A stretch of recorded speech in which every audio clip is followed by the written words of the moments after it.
Baik, Mas. Assalamualaikum warahmatullahi wabarakatuh. Waalaikumsalam warahmatullahi wabarakatuh. Yaitu perluasan lini, yaitu produk yang bersangkutan mungkin perusahaan memperluas pasar yang dilayani dengan menawarkan manfaat yang berbeda.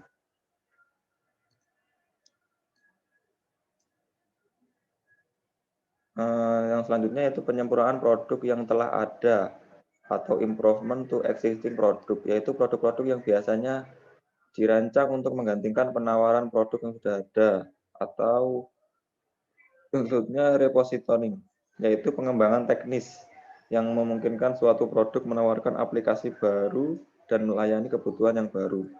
Yang terakhir yaitu pengurangan biaya atau cost reduction, yaitu versi produk yang ada yang dapat memberikan kinerja setara tingkat harga yang lebih murah.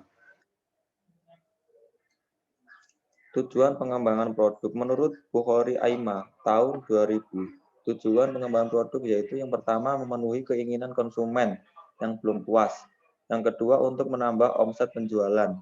Yang ketiga untuk memenangkan persaingan. Yang keempat gunakan sumber-sumber produksi. Yang kelima untuk meningkatkan keuntungan dengan menggunakan bahan yang sama. Dan yang keenam untuk mendayagunakan sisa-sisa bahan. Yang ketujuh, untuk mencegah kebosanan konsumen. Dan yang terakhir, untuk menyederhanakan produk atau pembungkus. Dan yang selanjutnya yaitu tahap-tahap pengembangan produk baru. Di sini ada 8 tahap, yaitu yang pertama, idea generation atau pemunculan gagasan. Yang kedua, yaitu penyaringan gagasan. Yang ketiga, pengembangan dan pengujian konsep. Yang keempat, marketing strategi development atau pengembangan strategi pemasaran. Yang kelima, bisnis analisis atau analisis bisnis tersebut dari produk tersebut.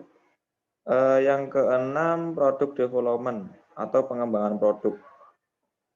Yang ketujuh, tes marketing atau pengujian pasar. Yang terakhir yaitu komersialisasi. Yang selanjutnya yaitu faktor pendorong keberhasilan dari produk baru. Yang pertama, financial goals atau sales. Yang kedua, sales dan market share growth. Yang ketiga, competitive action. Yang keempat, life cycle, teknologi, regulation, material cost, and availability. Yang kelima, invitation. Yang selanjutnya yaitu faktor penghambat pengembangan produk baru. Ada 7 faktor penghambat. Yang pertama, kekurangan ide. Yang kedua, pasar yang terbagi-bagi. Yang ketiga, kendala sosial dan pemerintah. 4, mahalnya proses pengembangan produk baru. Yang kelima, kekurangan modal. Yang keenam, waktu pengembangan yang lebih tepat. Yang ketujuh, siklus hidup yang lebih pendek. Yang selanjutnya yaitu strategi pengembangan produk baru. Strategi pengembangan produk baru selain teori Mesh and Snow yang digolongkan menjadi 2 golongan. Yang pertama yaitu strategi proaktif strategi, yang kedua yaitu strategi reaktif strategi. Yang selanjutnya strategi pemasaran produk baru. Di sini ada 8, ada 10 strategi. Yang pertama yaitu melakukan riset pasar. Pasar mana saja yang kita akan tuju. Yang kedua, perhatikan kebutuhan konsumen. Di sini selain riset pasar ada kebutuhan konsumen, di mana kita harus mengetahui kebutuhan konsumen yang ada di lingkungan. Yang ketiga, lakukan promosi. Yang keempat, berikan pelayanan terbaik. Yang keempat, konsisten. Yang kelima ini konsisten. Jadi kita harus konsisten terus terhadap produk yang kita pasarkan. Yang keenam, perencanaan target market. Yang ketujuh, melakukan perencanaan.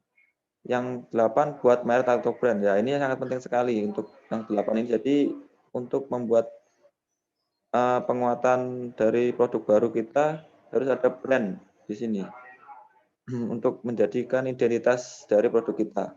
Yang ke-9 yaitu kelola hubungan dengan konsumen. Yang 10 atau yang terakhir, gunakan media komunikasi. Jadi media komunikasi ada banyak sekali ya, media dari online, media dari mulut ke mulut, dan lain-lain. Kesimpulan dari materi kita kali ini yaitu dari yang di atas dapat diketahui bahwa pengembangan produk adalah suatu kegiatan perusahaan guna untuk memenuhi kebutuhan konsumen yang selalu berubah-ubah. Perusahaan harus memadukan keputusan-keputusan pemasaran dengan fungsi pemasaran yang lain, di antaranya pengembangan produk baru. Biasanya bagian pemasaran mengkoordinasikan tugas-tugas pada bagian dalam perusahaan secara informal.